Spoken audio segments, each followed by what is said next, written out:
নমস্কার, আমি স্বপ্না। দেশ এবং দেশের বাইরে যে যেখান থেকে ভিডিওটি দেখছেন আপনাদের সবাইকে অনেক অনেক শুভেচ্ছা। স্বপ্নাস ব্লগে সবার আমন্ত্রণ। প্রতিদিনের মতো রান্নাবান্না, খাওয়া দাওয়া এইসব নিয়ে নতুন একটি পর্ব সাজানোর প্রয়াস করছি। আশা করছি আপনাদের সবার ভালো লাগবে, তাই অনুরোধ রইল পর্বটি প্রথম থেকে শেষ পর্যন্ত দেখুন। এখন সকাল 8টা বাজে। রিয়ার জন্য রুটি বানাচ্ছি। সাদা আটাতে স্বাদমতো লবণ মিশিয়ে ফুটন্ত গরম জল দিয়ে ডো তৈরি করেছিলাম। সবগুলো রুটি এরকম ফুলকো ফুলকো হয়েছে। 3 উল্টানোতেই রুটি ভাজা শেষ। তাওয়া গরম হলে রুটি দিয়েছি। 5 সেকেন্ড পর রুটিটা উল্টিয়ে দিয়েছি। এরপর প্রায় 15-20 সেকেন্ড অপেক্ষা করেছি। রুটিটা ওই পিঠটা ভালো করে ভাজা হওয়ার পর উল্টিয়ে দিয়েছি। সাথে সাথে ফুলে একেবারে বলের মতো হয়ে গেছে। সবগুলো রুটি এরকম ফুলকো ফুলকো হয়েছে। রুটি ভাজা শেষ। এখন ডিম ভাজা করব। কুচানো পেঁয়াজ, কাঁচামরিচ আর স্বাদমতো লবণ দিয়ে ডিমটা গুলে নিয়েছি। আমরা যখন সবাই মিলে সকালবেলায় রুটি খেতাম তখন ডিম ভাজা দিয়ে যখন রুটি খাওয়া হতো, 4-5টা ডিম একসাথে ভেঙে এরকম তাওয়াতে একসাথেই ভেজে নিতাম। পরে কেটে কেটে সবাইকে দিতাম। সুন্দর মতো ভাজা হয়ে গেছে। রিয়াকে দিয়ে আসি। 10টা-11টার দিকে হয়তো রিয়া ভাত খাবে, তার জন্য একসাথে দুপুরে রান্নাও করে নেব। এখান থেকে একটা শিং মাছ উঠিয়ে কেটে ধুয়ে পরিষ্কার করে নেব। আর ফ্রিজে আছে বাইম ট্যাংরা মাছ, তো ওখান থেকে একটা বাইম মাছ নিয়েছি আর 5-6টা ট্যাংরা মাছ নিয়েছি। সবগুলো ধুয়ে পরিষ্কার করে লবণ হলুদ মাখিয়ে সরিষার তেলে ভাজতে বসিয়ে দিয়েছি। লাউ দিয়ে জিওল মাছের পাতলা ঝোল করব। অল্প একটু লাউ ছিল, লাউটাকে ধুয়ে পরিষ্কার করে কেটে নিয়েছি। আর একটা আলু কেটে ধুয়ে পরিষ্কার করে নিয়েছি। মাছ ভাজা হয়ে গেছে, উঠিয়ে নিচ্ছি।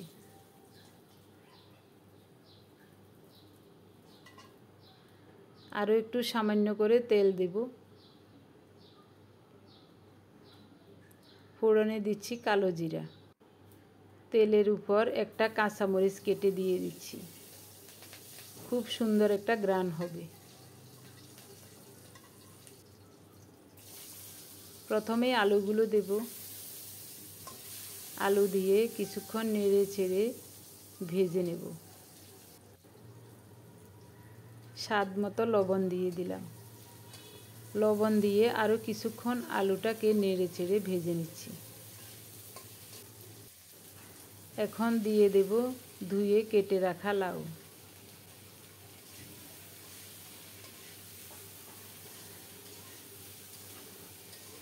লাউ আর আলু কিছুক্ষণ নেড়ে চেড়ে কষিয়ে নিয়ে এরপরে দিয়ে দেব 1 চা চামচ হলুদ। এবার ঢাকা দিয়ে কিছুক্ষণ রান্না করব। ওই চুলায় অল্প করে কিছু গোটা জিরা শুকনো খোলায় টেলে নিয়েছি। এটা মিহি করে বেটে লাউয়ের ঝোলে দেব।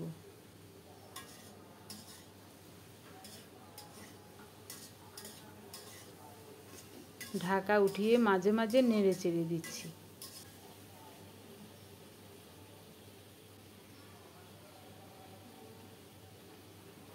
এখন দিয়ে দেব আরও 2-3টা কাঁচামরিচ। বেশি ঝাল করব না, আগে একটা দিয়েছি, এখন 3টা দেব।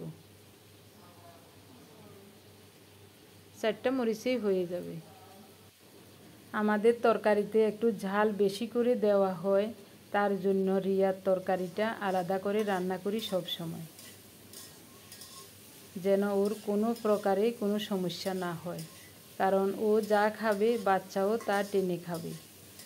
মা মেয়ে দুজন যেন সুস্থ থাকে, সব সময় ভগবানের কাছে এই আরাধনা করি। জিরা বাটা হয়ে গেছে। আমার তরকারিগুলো সুন্দরভাবে কষানো হয়ে গেছে।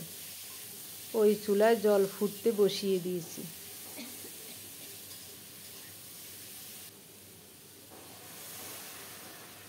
একটু পাতলা ঝোল রান্না করব। 2-3 বেলা খাবে, ওই হিসাবে রান্না করব। ঝোলটা ভালো করে ফুটে গেছে। এখন ভেজে রাখা মাছগুলো দিয়ে দিলাম। তরকারিটা আর বেশিক্ষণ চুলার উপর রাখবো না, কষানোতেই আলু আর লাউ সিদ্ধ হয়ে একেবারে গলে গেছে। এখন দিয়ে দেব বেটে রাখা জিরা। জিরাটা হলুদের পাটায় বেটেছিলাম, তাই একটু হলুদ দেখা যাচ্ছে। কিছুক্ষণ আগে আমরা দুজন হলুদ চা খেয়েছিলাম। হলুদ, গোলমরিচ বেটে নিয়ে তারপর এক্সট্রা ভার্জিন কোকোনাট অয়েল দিয়ে খেয়েছিলাম। একটা তেজপাতা দিয়ে ঢেকে 2-1 মিনিট পরেই চুলাটা অফ করে দেব। ভাতও হয়ে গেছে, তরকারিও হয়ে গেছে, যখন ইচ্ছা তখন খাবে। আমাদের জন্য মাছের পাতুরি করব। কুচানো পেঁয়াজ, সামান্য করে হলুদ দিয়েছি, গুঁড়ো মরিচ 1.5 চামচ দিলাম, স্বাদ মতো লবণ।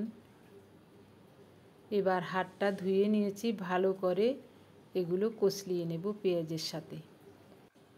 কয়েকদিন আগে সাগরের পোয়া মাছ এনেছিল, তো 2টা পোয়া মাছ ফ্রিজে রয়ে গেছে। ওই 2টা পোয়া মাছ কেটে লবণ দিয়ে একটু কুসুম গরম জল দিয়ে ভালো করে ধুয়ে নিয়েছি। ওই 2টা পোয়া মাছ পাতুরি করব। ছোট্ট একটা কলা পাতা আছে, ওই পাতায় পাতুরি করব।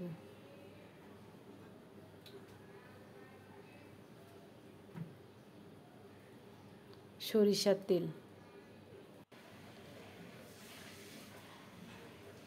ভালো করে মশলার সাথে মাছগুলো মাখিয়ে নিচ্ছি।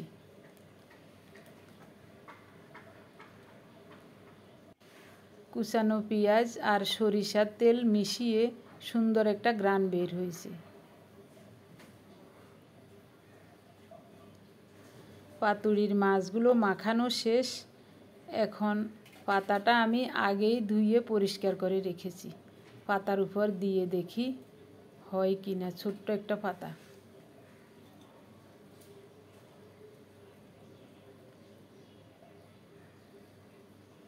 গতকাল পূজা দিয়েছিলাম, তখন 2টা পাতা এনেছিলেন, তো একটা পাতা রেখে দিয়েছি। পাতাটা একেবারেই ছোট, বটা দিতে পারবো কিনা জানি না, দেখা যাক।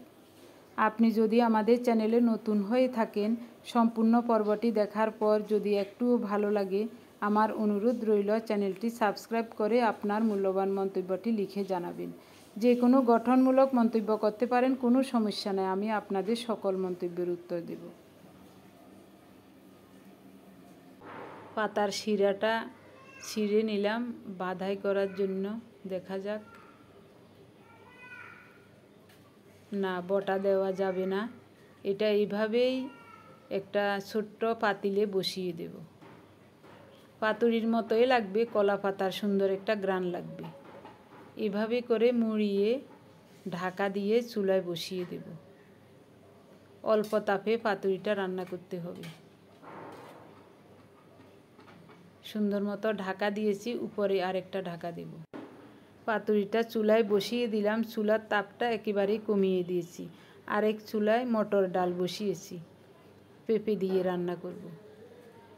পেঁপেটাকে খোসা ছাড়িয়ে পরিষ্কার করে ধুয়ে নিয়েছি। পেঁপের এই কচি বীজগুলো রেখে দেব। এগুলি একটা কাঁচামরিচ আর অল্প একটু পেঁয়াজ দিয়ে পাটায় পিষে নেব। এটা খেলে কৃমির যন্ত্রণা থেকে উপশম পাওয়া যায়। পেঁপেটাকে আবারও ধুয়ে নিয়েছি, এখন কেটে নিচ্ছি, আর ধুবো না।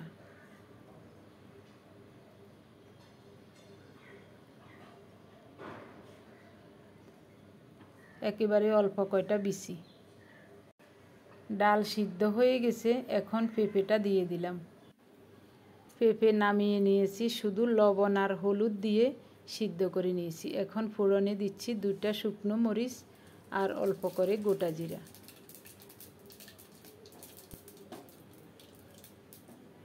ফোড়ন থেকে সুন্দর একটা ঘ্রাণ বের হয়েছে। এখন তরকারিটা এখানেই দিয়ে দেব।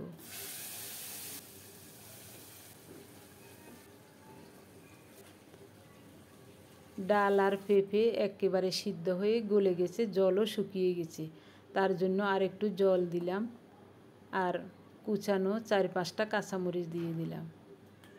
কোনো মশলা দিই নেই, শুধু হলুদ, লবণ, কাঁচামরিচ। আর ফোড়নে দিয়েছি শুকনো মরিচ, জিরা। আর বেশিক্ষণ রান্না করব না, পেঁপে ডাল হয়ে গেছে, এখনই নামাবো। দেখতে কিন্তু খুবই ভালো লাগছে। চুলাটা অফ করে দিলাম। মাছের পাতুরিটা দেখুন এটা কেমন হয়েছে, খুবই গরম। চুলাটা অফ করে দিয়েছি। পাতুরিটাও খুব সুন্দর মতো হয়ে গেছে। এই দেখুন কি যে সুন্দর ঘ্রাণ বের হয়েছে, মনে হচ্ছে এখনই ভাত নিয়ে বসে যাই। অনেকক্ষণ সময় লেগেছে, সব কাজ সমাধা করে এখন আমরা খেতে আসলাম। রিয়ার খাওয়া হয়ে গেছে, পার্থ খেয়ে অফিসে চলে গেছে। পিছনে দেখা যাচ্ছে এটা হলো চাউলের বস্তা। বাড়ি থেকে এনেছিলাম সেই মার্চ মাসে। তো 2টা বস্তায় কম করে হলেও 100 কেজির উপরে আছে চাউল।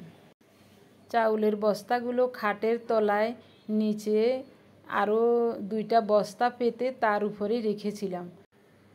কিন্তু অনেক দিন বাসায় না থাকাতে দরজা জানালা প্রায় সব সময় বন্ধ থাকতো।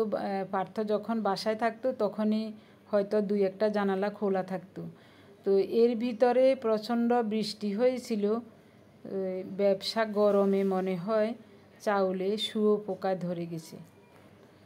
এখন মাঝে মাঝে 1-2টা পোকা দেখা যায় খাটের উপর। তখন চাউলের বস্তাগুলো বের করে দেখি অনেকগুলো শুঁয়োপোকা কিলবিল করছে। বস্তাগুলো এখানে টেনে নিয়ে আসলাম। তো খাটটাকে ঝেড়ে মুছে পরিষ্কার করে আবার বিছানা পেতে দিয়েছি সুন্দর করে। ওখানে রিয়া আর ছোট্ট বাবুসোনাটা ঘুমায়। তো আজকে 1 বস্তা চাউল ছাদে রোদ্রে দিয়েছি।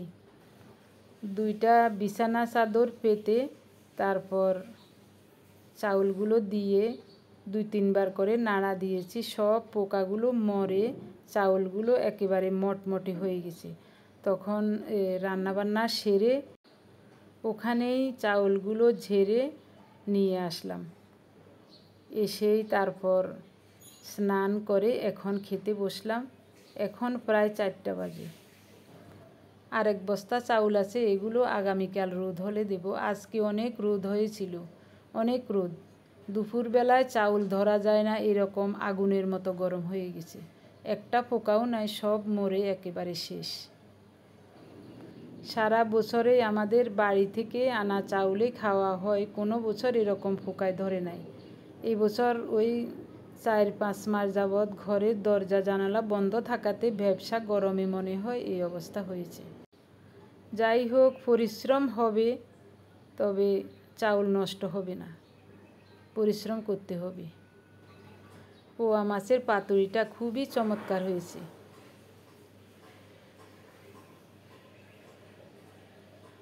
উনিও বলছেন খুব ভালো হয়েছে।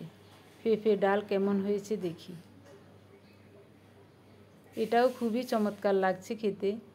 অনেক দিন পর মটর ডাল খাচ্ছি, প্রায় 1 বছর পর। যেটাকে অনেকেই অ্যাঙ্করের ডাল বলেন, বড় সাদা মটরের ডাল।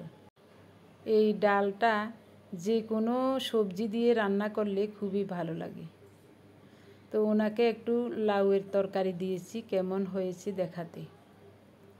আমি খাবো না, ওনাকে একটু দিয়েছি, আমি এটা দিয়েই খাবো।